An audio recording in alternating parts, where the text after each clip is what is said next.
अस्सलाम वालेकुम। आज का हमारा टॉपिक है square number and square root without using the calculator, कि हम कैलकुलेटर के बगैर कैसे किसी भी नंबर का स्क्वायर रूट ले सकते हैं। तो इसके लिए हमें प्राइम फैक्टराइजेशन, जो कि ऑलरेडी हमारा डिस्कस हुआ हुआ टॉपिक है, वो हमें हेल्प करेगा। अब हम सबसे पहले लेट्स से एक नंबर लेते हैं 324, जिसका हमने स्क्वायर रूट लेना है। तो इसकी जब हम प्राइम फैक्टराइजेशन करेंगे तो इस कॉर्नर पे देखते हैं कि इसको हम कैसे लेके चलेंगे। इसके लिए हम कुछ लाइंस पहले से ना ड्रॉ कर देते हैं ताकि हमें बार बार इसके अंदर लाइंस ना ड्रॉ करनी पड़े। बेशक एक्स्ट्रा हो जाए, कोई इशू नहीं है, जितनी हमने यूज करनी होगी उतनी हम यूज कर लेंगे। तो प्राइम फैक्टराइजेशन हमें यहाँ पे थोड़ी सी रिवाइज भी हो जाएगी और उसके जरिए से हम इस क्वेश्चन को भी सॉल्व कर लेंगे। अब यहाँ हम लिखते हैं 324। हम स्टार्ट इसको करने जा रहे हैं 2 से। सो 2 1 time 2, 2 6 time 12 and 2 2 times 4, 2 8 time 16, 2 1 time 2। अब ये 2 से तो डिवाइड नहीं होने वाला ना, तो फिर हम इसके लिए नेक्स्ट नंबर लेने जा रहे हैं, वो लेने जा रहे हैं 3। सो 3 2 टाइम्स 6 और यहाँ से 2 रिमेनिंग है। 3 7 time 21, 3 9 time 27, 3 3 times 9 and 3 1 time 3। यहाँ पे हमारे पास इसकी प्राइम फैक्टराइजेशन जाके रुकेगी।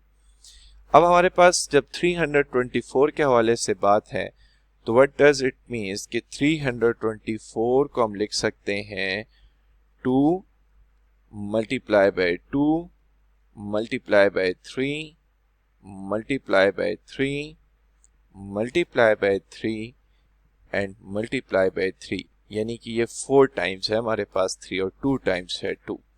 इसका मतलब ये हुआ कि वो जो स्क्वायर रूट लिखा हुआ था, हमने ये बात पढ़ी हुई है पिछले लेक्चर में कि इसको हम 1/2 लिख सकते हैं। सो अब हम इन तमाम नंबर्स को इस ब्रैकेट वाली 1/2 ब्रैकेट के अंदर लेके आना चाह रहे हैं।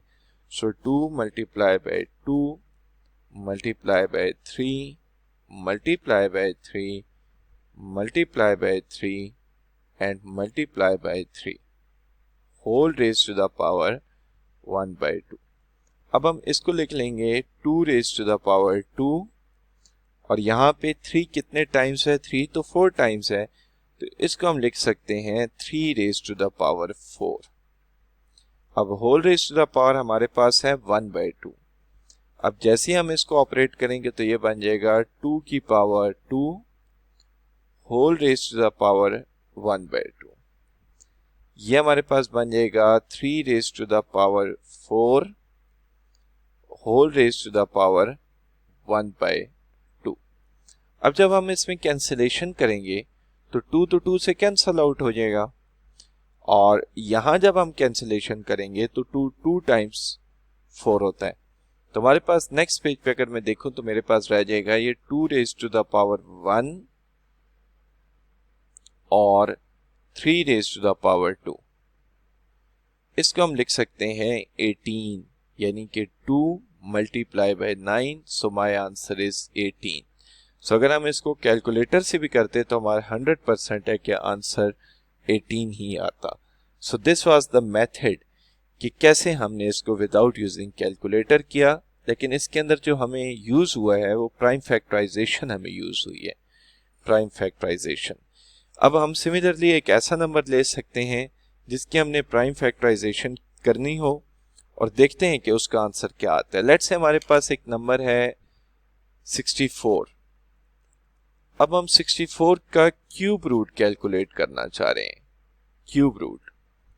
तो वो कैसे कैलकुलेट होगा, तो उसके लिए हम सबसे पहले इसी तरह से कुछ लाइंस लगा लेंगे क्यूब रूट के हवाले से। तो कुछ लाइंस एक्स्ट्रा लगा लेते हैं हम। अब यहां है हमारे पास 64 और यहां है 4 या चलें 2 से हम बल्कि स्टार्ट लेते हैं, मिनिमम से स्टार्ट ले लेते हैं। सो 2 से स्टार्ट लेते हैं।